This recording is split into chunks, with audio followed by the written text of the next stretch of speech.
Good morning to all my friends and family, and welcome to episode 12 of 50. Welcome to episode 12 of all the things that I've learned from Tony Robbins over the years. And as you can see, today Sydney is overcast, and it just goes to show that not only do people have seasons, phases and chapters in their lives, there are weather patterns and there are seasons that we need to live with and live by in our daily basis. Whilst it may look overcast and very, very dark on the horizon there, chances are that this will burn off or blow away throughout the day and give us a spring day with multiple different seasons for us to enjoy. And as we mentioned yesterday, God makes our world variable so that we can be interested and have an interesting life, posing different challenges and different opportunities to allow us to gain a different perspective at different times. I know for sure and for certain, as a gardener, when it rains, it's good for the garden. My lawn needs it. Some flowers that I planted yesterday, or the day before actually, with my sister-in-law Bither, are going to love the refreshing drops of rain.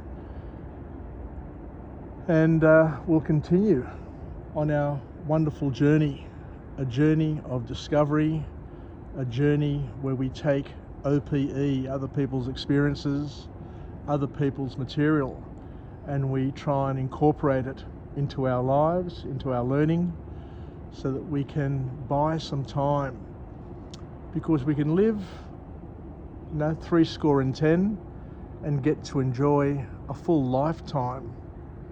But the beauty of reading, the beauty of studying other people's skills, other people's successes, other people's failures, is that you can learn from other people. You can model other people. You can know what to do, or learn what to do, or learn what not to do.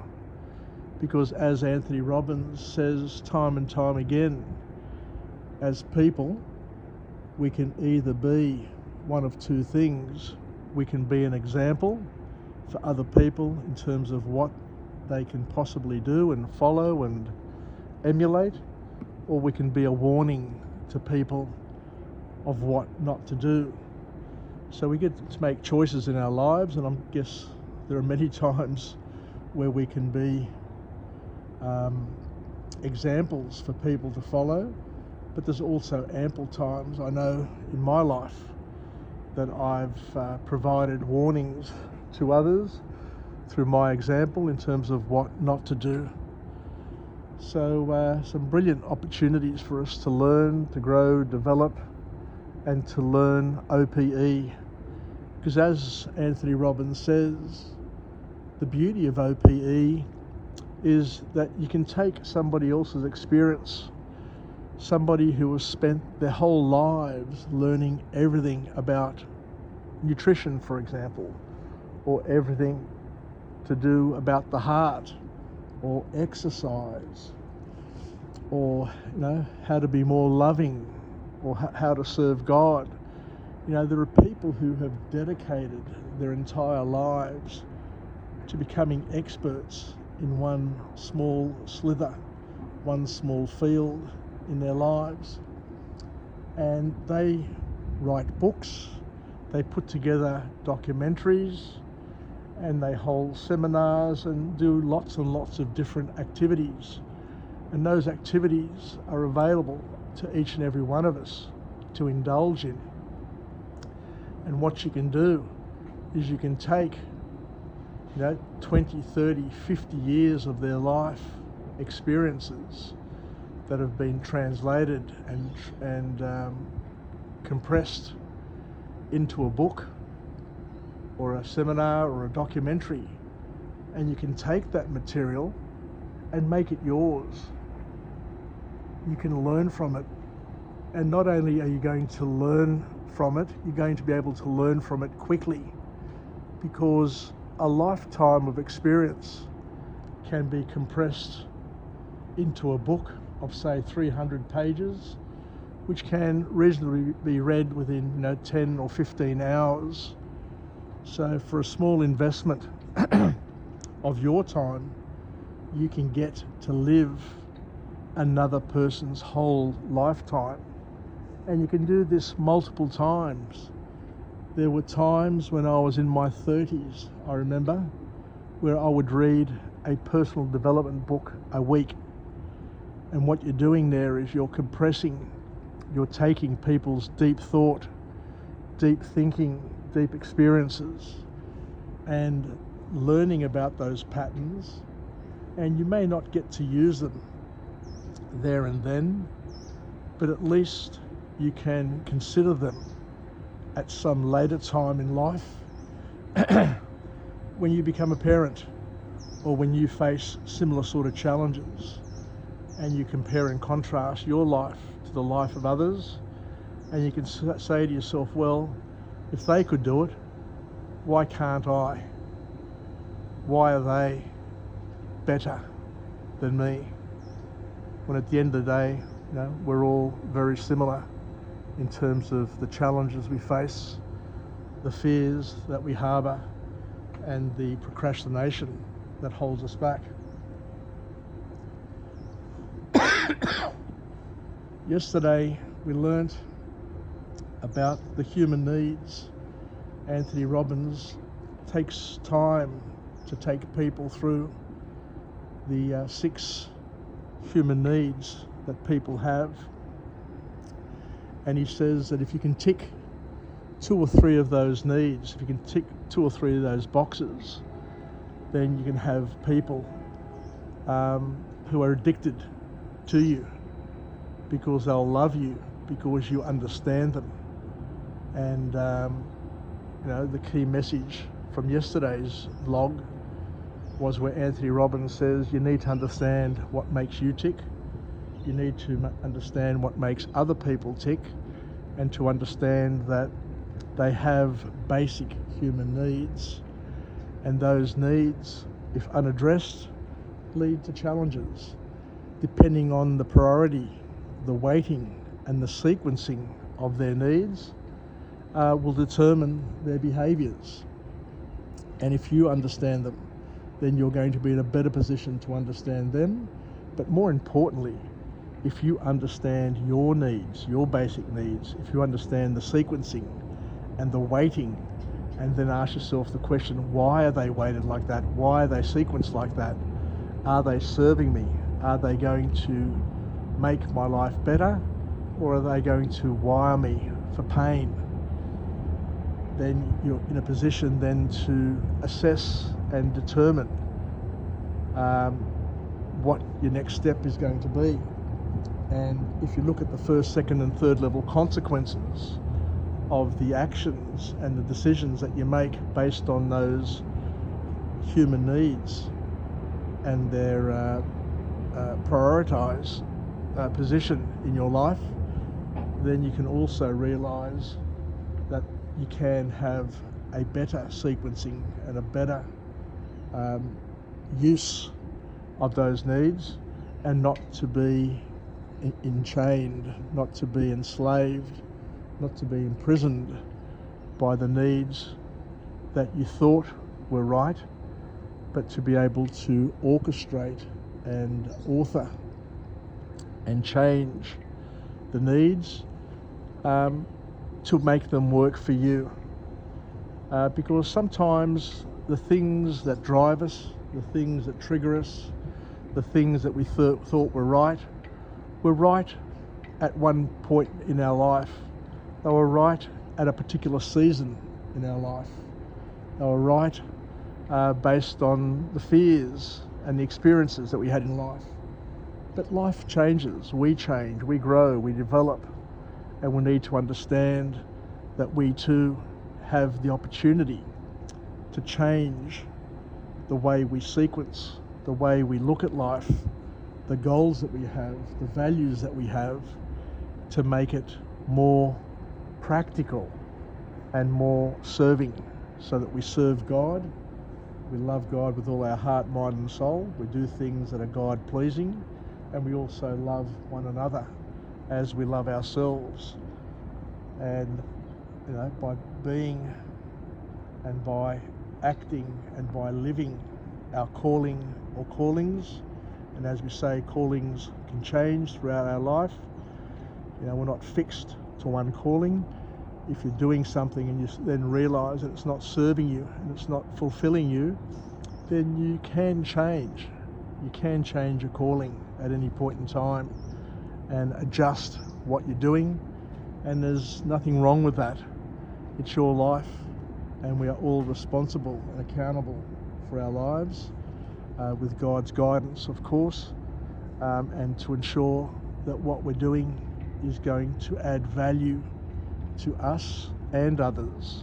It's not only about us, it's about us for a certain amount of time until we build our skills, we build our capabilities, and we harness our gifts, the gifts that God has given us, so that we can use those and leverage those to be better people, to be in a position to help others who can't really help themselves. Because as we learn and as we know, love is the art of sacrificing, giving up of yourself, emptying of yourself for the betterment of others around us, doing things for others that can't do it for themselves. And living is giving, as Tony Robbins reminds us of. And I was really impressed to hear that through his foundations and through his work, that he feeds 100 million people a year. I think it's 100 million meals that he's able to provide a year. But such philanthropy is just phenomenal.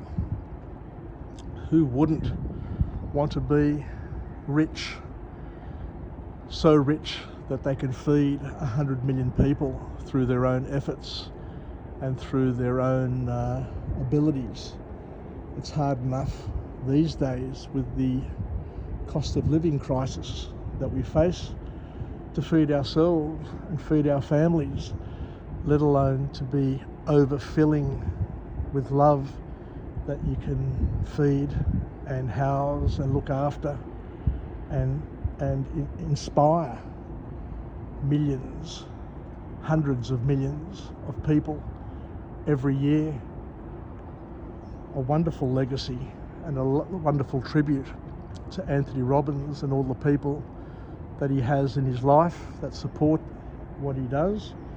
And once again, a man who is living his mission, a man who has his human needs sequenced in a way that enables him to express himself in a way that hopefully, and I do hope this, that he feels fulfilled, he feels happy, and he's doing the things that he was meant to do in his life.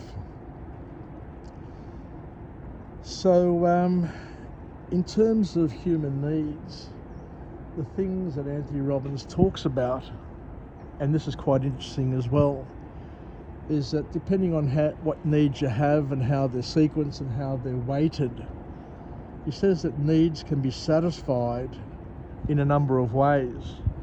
There's not one size fits all when it comes to satisfying your needs. He says that your needs can be satisfied in a positive, in a negative, or in a neutral way. So you can do something to satisfy your need, or you can not do something which satisfies your need, or you can do nothing that can also satisfy your need. But we need to be careful of this doing nothing to satisfy your needs, because one of the things that Tony Robbins reminds us of is that to be successful is very, very easy. And this is something that Jim Rohn would have taught him as well. And I remember going to the Jim Rohn seminar in the early 90s, where he says that, to be successful is very, very easy.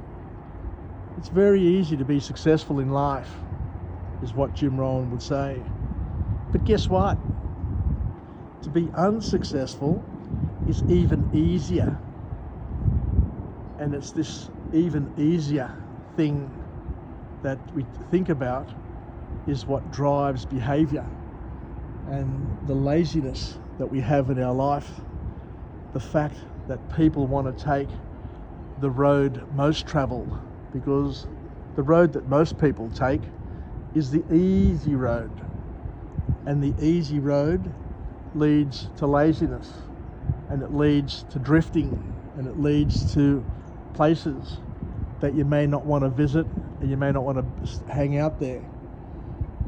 Scott Peck in the book The Road Less Travelled calls on people, and Anthony Robbins calls on people as well, to make sure you don't shy away from solving problems, to make sure that you don't take the easy path, to make sure that you're an active participant in a positive life, and that you're doing things on a daily basis to get you closer to where you want to be, even though that path may lead to a dead end, even though that path may lead to disappointment, even though that path may take you back a couple of years, because what you're learning along the way are patterns.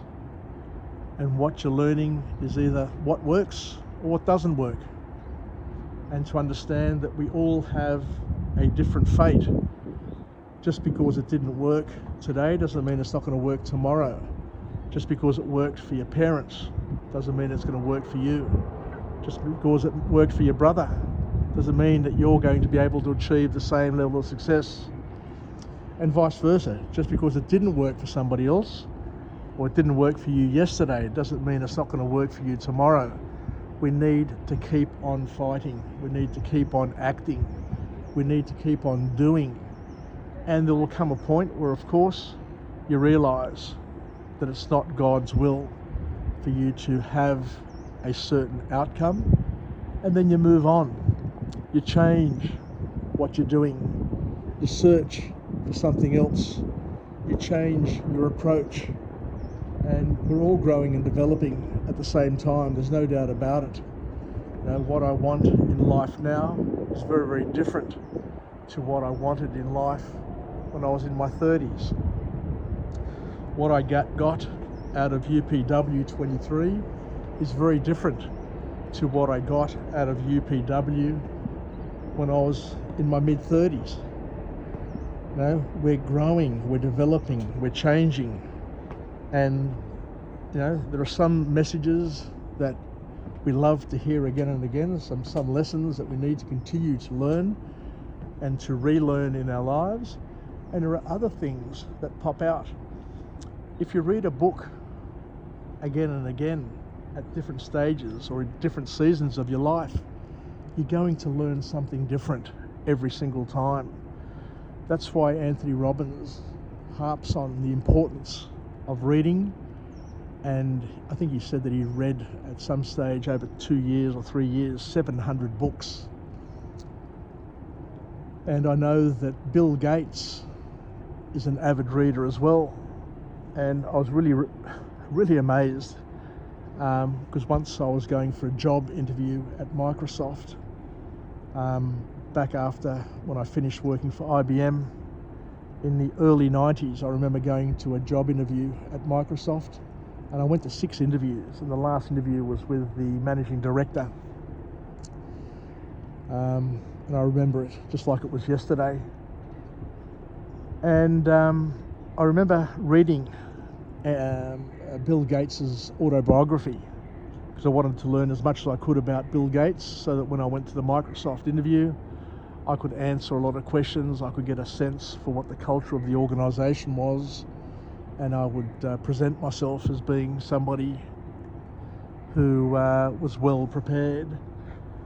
But I remember reading in his book that when Bill Gates was 10 years of age, Now, 10 years of age is a pretty young age.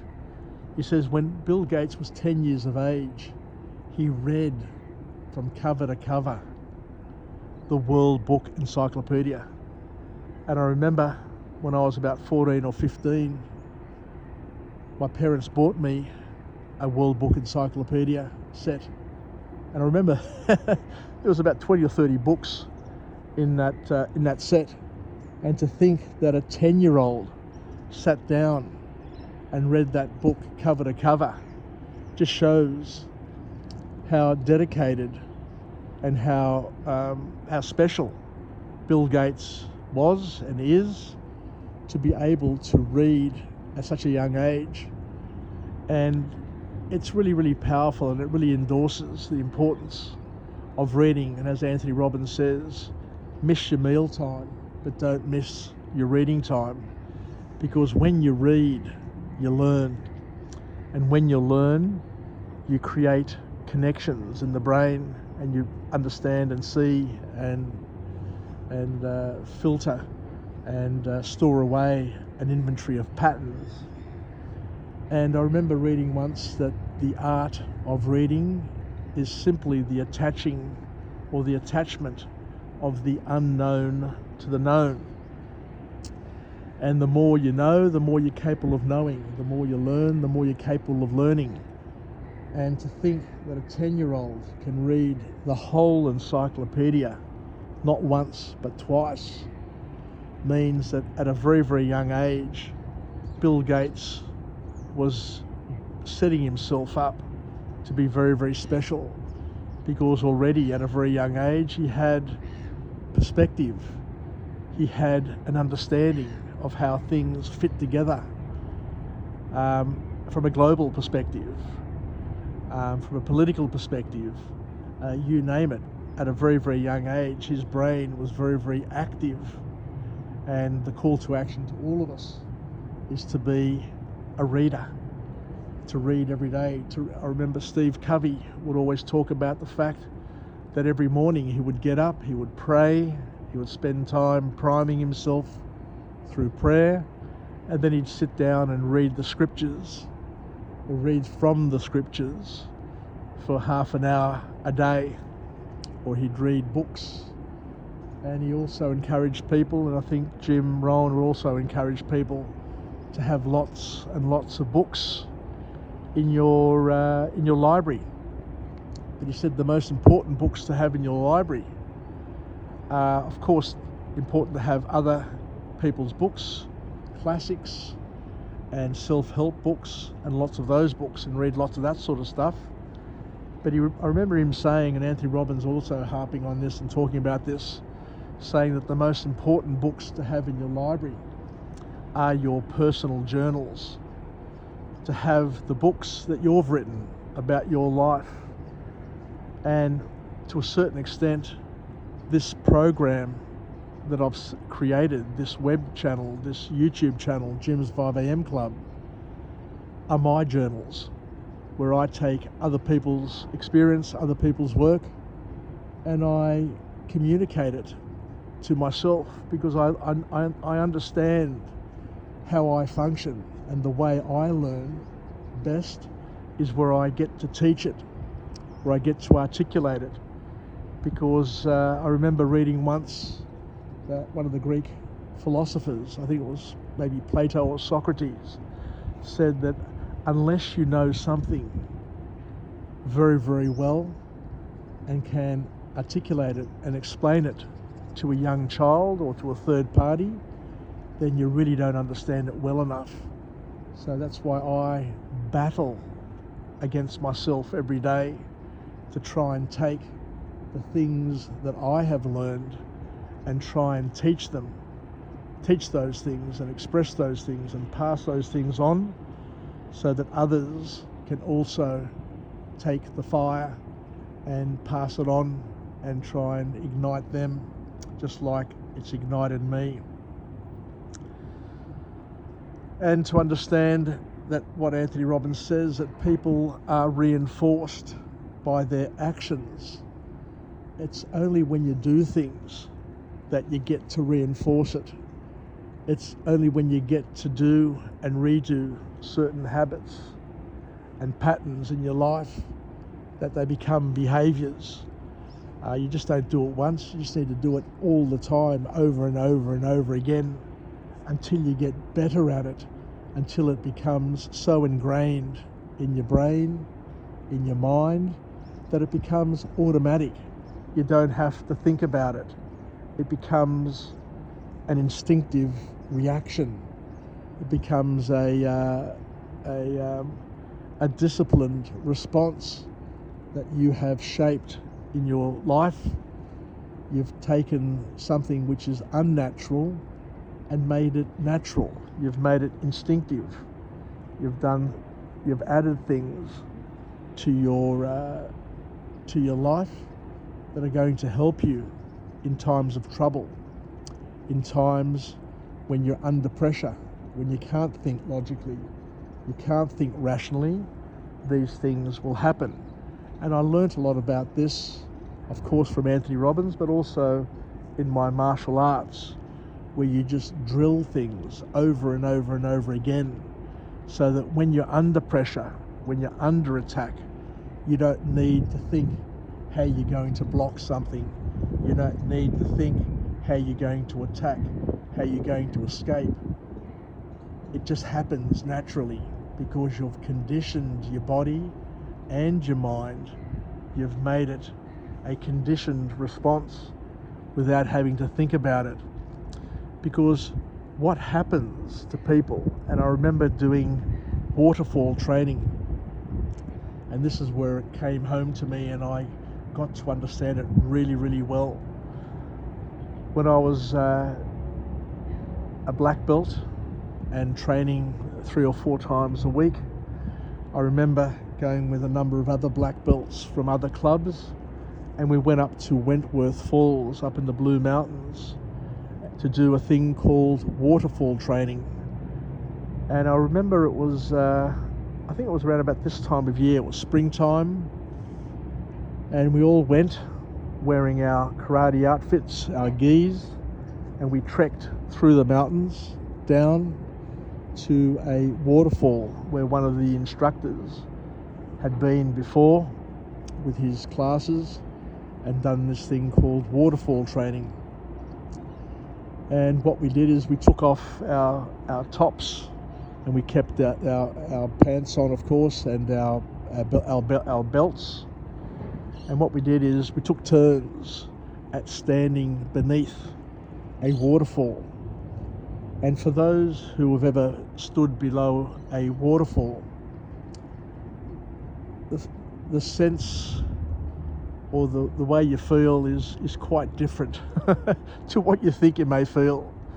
Because the first thing you realise is that the water that is falling upon you is very, very cold. And when you're standing under a waterfall and you've got the water falling on your head, on your arms, on your shoulder, on your body, it's cold and it's hitting you pretty hard. It's not like soft droplets. It is hitting you and showering you really, really hard with cold water. And it's very, very distracting.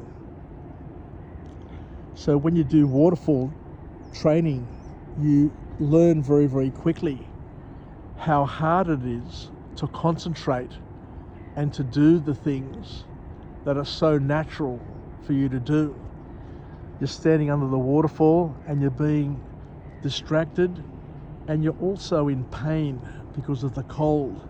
Your head feels as if it's going to split open at any point in time, and you need to sit there, put yourself into a stance, get yourself into a karate, budo sort of mindset, and then you commence your breathing katas, Sanchin breathing and Tensho. I remember doing those katas a couple of times, and to do it with the distraction and to try and block out the water hitting your head and the water going into your nose as you're breathing, sucking air in and exhaling with great vigor the breathing and the air, and to do it whilst being distracted and just trying to focus as best you can and to do the things that come naturally to you. It is a wonderful exercise, and if anybody who's watching has done or is partaking in martial arts, I recommend you do waterfall training at least once in your life to be able to see how the body, the brain can function under duress. Because when you're under attack, when you're at war, when your life is in danger, your body goes into shock. There are fears, there is self-doubt, there is a panic that comes upon people. And it's what is called the fight, flight or freeze response, where your body reverts to its primitive state. Your reptilian brain is activated, your feeling brain is activated, and your thinking brain is shut down. For those who have been in shock or have been terrorized in some way, shape or form, you will know exactly what I'm talking about. You know, you can't even remember your phone number. You don't even know how to dial an ambulance. You don't know how to switch your phone on. You don't know how to dial 000. You don't know your name. You don't know your address. You don't know the nearest cross street. It's what happens to people when their body is flooded with adrenaline and cortisol. Your body shuts down, and the important key elements of your body, the elements that are required for survival, are activated, put on full steam ahead. And then, you know, you instinctively react to either fight, so you become a tiger, or flight, you become an antelope, or freeze. You know, you just become like an animal that just freezes, so it can't be seen, and you just can't act. And I remember also a time when I froze, when I was working at Penrith Plaza. My wife and I, we had a mobile phone business for a number of years, and I was there selling mobile phones on the weekend. During the week I'd work at Optus as a corporate accountant, and on the weekends I'd help my wife out, being a mobile phone salesperson. And I remember there having two people, and I was talking to them about these mobile phones and mobile phone plans, and I heard some commotion in the background, and I got a little bit annoyed because I'm saying, geez, I've got these people almost signed up, and yet there is some people screaming and carrying on. So I looked up, and maybe about 100 metres away there was a jewellery shop, and I saw a lady run out of the jewellery shop and just start running and bolting. And then, you know, I started talking to the people again, and then I noticed two men come out of the jewellery shop, but they weren't just two ordinary men. They looked like like they were robbers, and they were back to back walking down, and they were carrying this bag between them. They were walking back to back slowly. They were crab-like walking towards the kiosk that I was manning with the people. And then I noticed one of the men had a pistol in his hand, and I remember it like it was just yesterday. And I remember the sense of freezing. I just froze. The two people I was with froze. The two employees that I had working with me, the two young people, froze. And it was as if everything was happening in slow motion. And the two people walked past me, and he was waving his pistol at us, moving it back and forward, sweeping it back and forward past us. And I remember looking down the barrel of that pistol And I did notice that on his hand he had a little star tattoo. And then everything just sped up again, like it went into fast motion. And then they bolted for the door, the door of the shopping centre, to escape. And as he went close to the door closed, and I remember him trying to push the door open with his hands and drop the pistol, and then picked the pistol up, and they just ran out of the shopping centre. And I was standing there just looking at it saying, what the hell just happened? Why did this happen? And I couldn't move, I couldn't react, I couldn't respond, I couldn't help my customers, I couldn't help my staff. Now, if he started shooting, he would have killed all of us, because we would have all been stuck in a trance and not being able to move, because we were in our freeze mode. We weren't in the fight, flight or freeze. We were stuck in the freeze mode. And I remember then the security guard come running, chasing these people, and I told him, don't go outside. At least I started to be a bit more rational. I said, don't go outside. The guy has a gun and he probably will use it.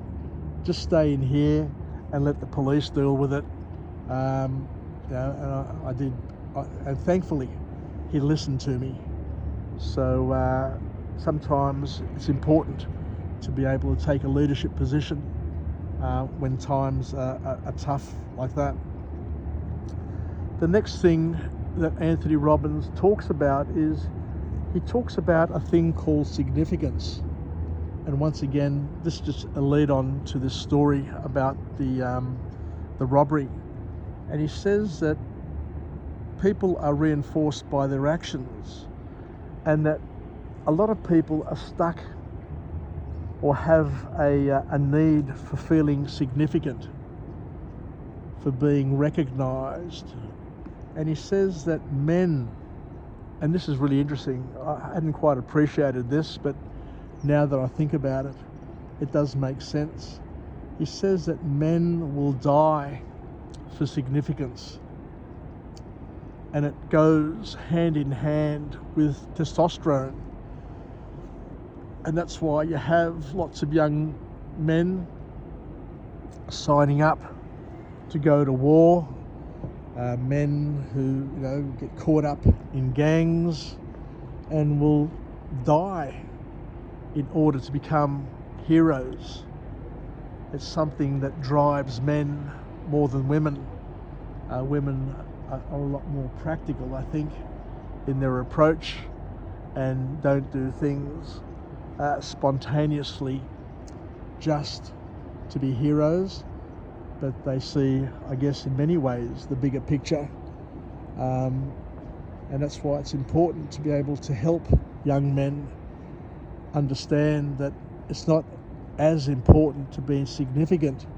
There are other things you can do in your life that are just as important and can add just as much value. So we see this thing, and Anthony Robbins says that if you have significance as one of your highest values and it's highly weighted, you're going to tend to have symbols of significance in your life. You're going to have the toys that go with significance. The cars, the watches, the clothes, the holiday destinations, the experiences, the circle of friends or associates, the postcode, all of these things, the title, the CEO title or the most valued player title, all of these things become important, become frightfully important to people who value significance and see significance as being something that is the most important thing in their lives.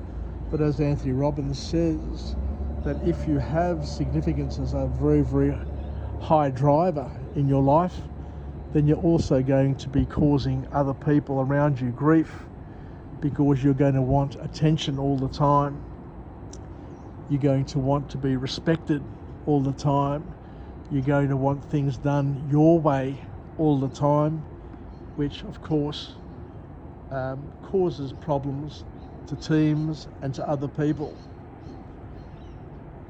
There's also things that drive significance, and as Anthony Robbins says, you can tick the box by doing something to create and satisfy your need. But you can also not do something to also satisfy a need, where you've got people like Warren Buffett, who lives in the same house that he's always lived in and drives a simple sort of car, where you got people like Sam Walton, who was one of America's richest people, who would drive a truck, you know. So these are reverse ego symbols. So what you're doing is you're showing people your significance by not having all the toys, but having something which is an anti-toy. But once again, you're making a point and you're getting people's attention.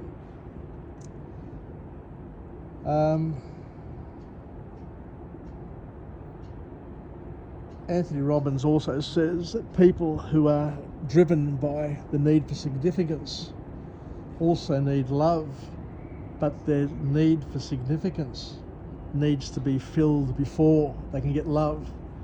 And I remember reading a book by a couple of professors on relationships who would say, and I think the book was called Love and Respect, and the authors there said that men need to be respected and women need to be loved in order to be fulfilled, and that both men and women are very, very different.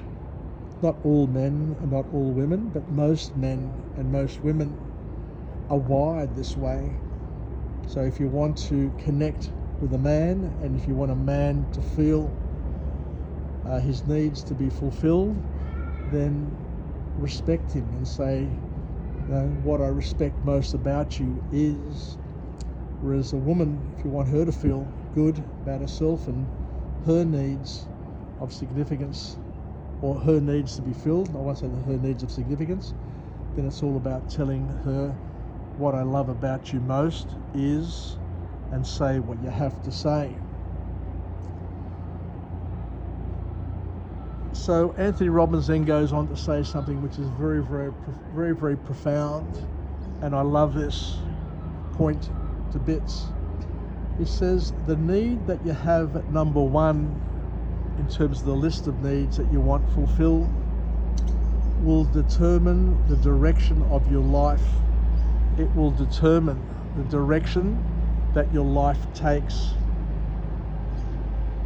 So understanding what your number one is, or understanding what other people's number one is, will determine the trajectory of a person's life, and will tell you a lot about that person, what they think, how they behave, and what makes them tick. So I think I'll leave it there for today. I've got to head off to work, but thank you very much once again for joining me on this episode of all that I've learnt from Anthony Robbins over the years, where we're just doing a walk and talk, reminiscing about all that we've learnt through UPW. As I say, I've been to 3 UPWs, 2 when I was in my mid-30s, and 1 now where I'm close to my mid-60s, where I'm entering, theoretically, the winter of my life, but I'd like to think I'm still in summer.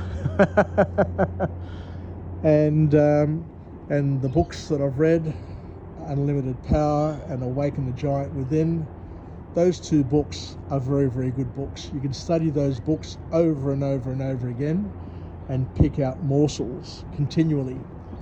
So what I will do is I'll continue to pick out morsels from Anthony Robbins' books. I'll also reference some of his tapes that I remember listening to back in the 90s, the Power Talk series and the Personal Power series, I think they were, and see where it can take us, where it can lead us, and what more we can learn and glean, and hopefully things that we can add to our inventory of choices and skills that we have. Anyway, take care. I can see the train there pulling up. I better head off to the station before I'm late to work. Anyway, all the best, and we'll chat again, no doubt. I'll come to you from another place with another message of empowerment, where we learn from Anthony Robbins, who learnt from many, many great people as well, because Anthony Robbins has stood on great shoulders, just like we're standing on his shoulders and other people's shoulders as well. Let us all be the beacon of hope for others to keep on learning, to keep on growing, and to do the best they possibly can in their lifetimes.